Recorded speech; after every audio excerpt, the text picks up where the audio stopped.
installing these coilovers, the coilover kit, courtesy of Maxpeedingrods. They asked me to install these and give them an honest review on them, so that's what we're going to be doing today. They will be going on my 2006 Scion XB. I have spoken to other people that have used these or have had them on their cars, so it'll be a good chance to give a good honest feeling of what I believe and what I feel with the kit, how it rides, ease of installation, and everything that goes along with this for anybody that's looking at doing a coilover installation. These are lesser expensive, so if somebody wants to have the adjustability factor of coilovers but doesn't want to spend $1,000 or more, we're going to see if this is a good option for XB owners as well as other vehicles, because they do make coilover kits for a wide range of cars. So with that being said, go ahead and I'll get the car up on some stands and get the wheels off, and we'll get going on this. So as we look under the hood and access to the top of the struts, most cars nowadays are situated like this, where you can't get to all the bolts, or trying to get to all of those can be a little tricky. There's two of them that are kind of tucked back there. Typically, it's worth the 5 or 10 minutes it takes to remove the wiper cowl, this plastic piece here, and it's simply a matter of popping off the cover here. There's a bolt for that wiper, a bolt for this wiper, and a couple of clips. There's one there, there's one on the other side too, and they generally just kind of snap out and pull out, so it doesn't take long, and it's worth the aggravation to get it out of the way. On this car, I do have a strut brace, so that'll come off too. And if anybody is planning on installing a strut brace, this is a great time to do it, because you got to get that cowl out of the way anyway, and so it makes it much easier to install that. So I'll go ahead and start that, and that'll be the first thing we do. I'll go through this step by step. So just took the plastic cowl cover piece off. That is right there. As you can see, it snaps in half so that you can pull each piece out. Left side comes out first, and it snaps into the right. So once you get that out, you can actually see the holes, that the little clips right here. They're designed to unscrew.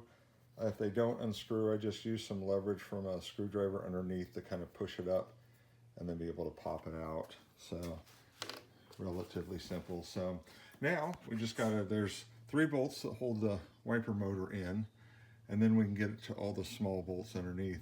Also a great time to clean this up, as you can see how dirty it is under there. So go ahead and remove the wiper motors, then we'll take out the metal tray and it'll be done. This is really only about a 10-minute process to take this out. It's very easy, so don't be intimidated by it. 3 bolts, 1 clip, in less than 1 minute, wiper motors are out. So all the bolts are loose now, and this will move and flex now. So there is the wiring harness that comes up through for the wiper motor. So instead of disconnecting that whole thing, really now I have the room, I can get a wrench in there a lot easier, a socket. So I'm good with that, although it will need a good cleaning out. But this one you don't have to actually take out, so you can just leave it in there. And now we have access to our 3 upper strut bolts. All right, wheel is off. So quick little overview on this car. This is similar to most other cars, and especially most Toyotas. So got 2 large bolts that we have to take out to release the lower portion of it. There's a little clip right here that you can open up with a flathead screwdriver for the for the brake line, and over on this side there is there it is. There's a bolt there that undoes the support for that. So for the speed sensor on the brake line. So this is a small speed sensor wire on this side. So just be very careful with it, very delicate with it. So, and once you get those out, you loosen the top 3 bolts at the top and the whole strut just comes right out. So doing coilovers is real easy because they're already assembled. So there's no compressing the spring. So, little recap now that the strut's out. So you got our 2 bolts that you take off. The one 14mm bolt here that holds on the brake line and goes through this bracket for the speed sensor. And that is it underneath. I mean, literally 3 bolts. So then you got your 3 up top. Looking at the 2, so here's the difference. The one thing I did notice right away, the OEM one has a nut that's welded for that bracket, which really makes it nice and easy to thread. I wish that Maxpeedingrods had done the same thing. So I need to find a nut for the back side of that. And then try to get an idea of the height. You can see, come around this way, you can see the difference in the height. A lot of guys like to put coilovers on to slam their cars. I actually like putting on coilovers to lower the car, have control of the height I want, but typically also being able to improve the performance and the adjustability. These are adjustable dampers, so I can tune in the ride quality. I do wish some manufacturers allow you to select spring rates, so we'll see how these do, if they're too harsh for my taste, or I think for competition and track use they might be perfect. We'll see how they do on everyday roads too. So anyway, so there's the 2. We'll go ahead and install the new one in the reverse order, and we'll try to get an idea of, once they're all on, of leveling the car out and getting it set to height that I want. All right, I've got the 2 coilovers basically adjusted the same. Unfortunately, and I wish that there was some more information about this. There's no instructions or anything, which for me is not a big deal because I've installed coilovers before, but for a first timer it might be confusing on how you can adjust the ride. Most manufacturers, and I'm assuming this, preload the springs to roughly where they need to be. So I left that and didn't mess with that part of it. But you have the adjustability here. I brought these down to make the length slightly longer, knowing that the stock spring was going to compress more than these will. And I won't know until I get it on the ground what I have to do as far as adjustment. So I'll play with that and cross that hurdle. But to start, at least get them lined up the same, so you know left to right you're at roughly the same measurements, and then you can fine tune from there. So all coilover kits come with spanners that are specially designed to be able to get into the hooks there and turn them, tighten them. You need both of them to snug this bolt down, so you'll tighten from one direction and hold the other one from this way, so you can clamp those 2 together so they don't move on you once you get them installed. So this one down here also controls how far and gives you some more height adjustment. So we will go from there. We'll get them on and we'll do fine tune afterwards. We'll just see how close I came.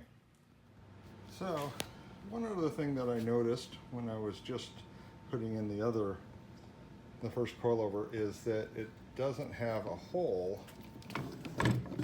like this right here to be able to put the OEM clip for the speed sensor wire in. So would it have really been that hard to drill a hole? You drilled other holes for the bolts, so I don't quite understand that. This is nice that you can get a little bit different camber on there versus just a round hole, but yeah, that's a little bit of a bummer. I'll see if I can find another way to attach that wire just to make sure it's safe. One other thing too, luckily I found a couple of bolts that will work, or nuts work for the bolt, since it doesn't have the nut welded on to this part right here. So that problem solved. So one other thing, when you're first putting this in, get the nuts on top right here. So get them on so that it holds the coilover in place. And then come down here and work on these two. A top tip here is to have an additional jack, either a bottle jack. This is my very first jack I ever bought, God, probably 40 years ago now, from Sears. And but it lets you put some pressure up, especially since the coilovers are shorter, and get the hub high enough. And literally I was able to line it up where the bolts slipped right through. So it's a really good helping third hand. And even though there's not a hole here, I'd still like that clip, but this is secure, at least from this point right back here, where it bolts in to where it's attached here. There's not a lot of play. It just kind of will sit right there. So I think we'll be good there too. So, well, now I'll go ahead and snug these up, and we'll drop this side and flip to the other. Here's another little tip. If you're working by yourself, you need to torque the lug nuts, then find something. I use this case right here for my impact wrench, and I just use the seat to jam it up against the brake pedal. And then I can torque down the lug nuts. Nice and easy. Got to be creative when you're working with by yourself on things. All right, coilover is installed. Everything's buttoned up. All right, we're on to the back. In the back, there's one bolt here with a shock. There's one up in the hatch that I'll show you. And then we have our spring. So this, the back should be easier than the front, a little less time consuming. So we go around to the hatch. There's just this cover right here. Don't you need anything? The nut's there and the shock comes right out. So we'll get started here. This should be a piece of cake. All right, the spring and shock are out. Like I said, that only took a few minutes. I was playing with this and trying to see which way it went, and it doesn't fit well here. So on the upper, so I figured that has to go down. I went ahead and used the OEM rubber isolator that fit on there. So that will go like this. And this piece works okay down below. So just like that. So with my handy friend, I can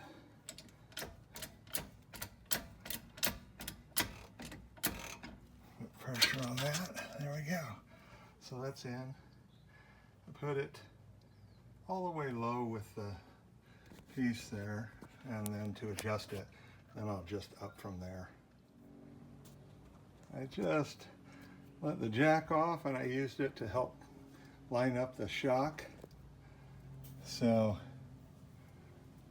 spring is on. All right, all the coilovers are installed. Installation, the reverse of everything you took off. So if there was something that I didn't show, but I'm back to putting the wiper cowl back together. Like I said, I like to try to clean it up. It was pretty disgusting earlier, so even though you don't see it, let's try to clean all that up. So we'll put the wiper cowl on and we'll be basically done. The next step will be to drive it. I've got it fairly well leveled out, but I'll kind of let it settle in, and then I'll check the heights and see if I have to adjust anything, and I'll do a separate video on that. So you can see the tops of the front coilovers. They look good. So, and then in the back here, so luckily this is fairly easy with the shock towers being exposed real quickly.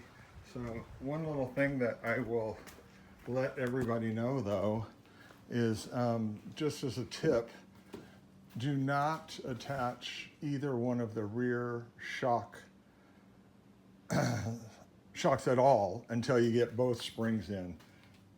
So it'll make it a lot easier for when you're trying to get the springs in. If you attach a shock, it doesn't give the axle enough room to slide down. So if you don't do that, they pop in pretty easy. So I'm all done. I've just been cleaning up, and but I wanted to mention one last thing. These are adjustable coilovers, so you can adjust how firm or soft the dampeners are. So there's a little dial right on top of each shock, and they were set to the softest setting. Typically counterclockwise is soft, and then if you turn it, you'll feel it stop each time. And as you turn it clockwise, it will get stiffer. So you can dial it in to exactly where you want for your particular car. The Scion, I'm going to start soft. The springs are a little higher spring rate, so I'm going to try to compensate a little bit for those. If I was tracking the car, it'd be perfect to stiffen them up a little bit, but I don't track this. It comes with a little red cap, so I'll just leave that on there. I don't know how long those will last.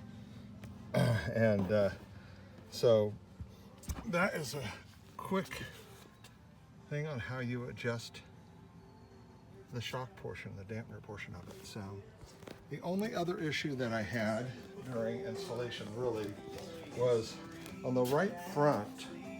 I was not able to, well, I was able, but it was very difficult to adjust the height. So I was able to finally get it to where I wanted, but the left front turned easily. The right front was adjusting easily at first, and then it got really, really difficult. So I'm not 100% sure what was going on with that. I backed it off a couple times to see, but every time I got to the same spot, it was exceptionally difficult to do anything different. I was trying to raise it just a touch. I got them close. I'll drive it, and then I'll double check it. So and adjust when which wheels are necessary, but I'll let it settle in a little bit. So anyway, I hope this helps people with an installation, especially on a Scion XB, installing some coilovers. You get a lot more adjustability than you do with lowering springs. So it's a nice alternative to go this route. These, once again, are Maxpeedingrods, and thank you to them for allowing me to install these and check them out. And as I do get some miles on these, I'll do a full review on them. But the installation was fairly straightforward, nothing too taxing. And we'll go from there. They look good. The quality seems to be solid on them. They're not exceptionally expensive. So there are many more coilovers that are a lot more money. So this would be a great bargain if they seem to do well. So I'll pass that information on here in the coming weeks. So thank you once again. Appreciate it. And we'll see you next time.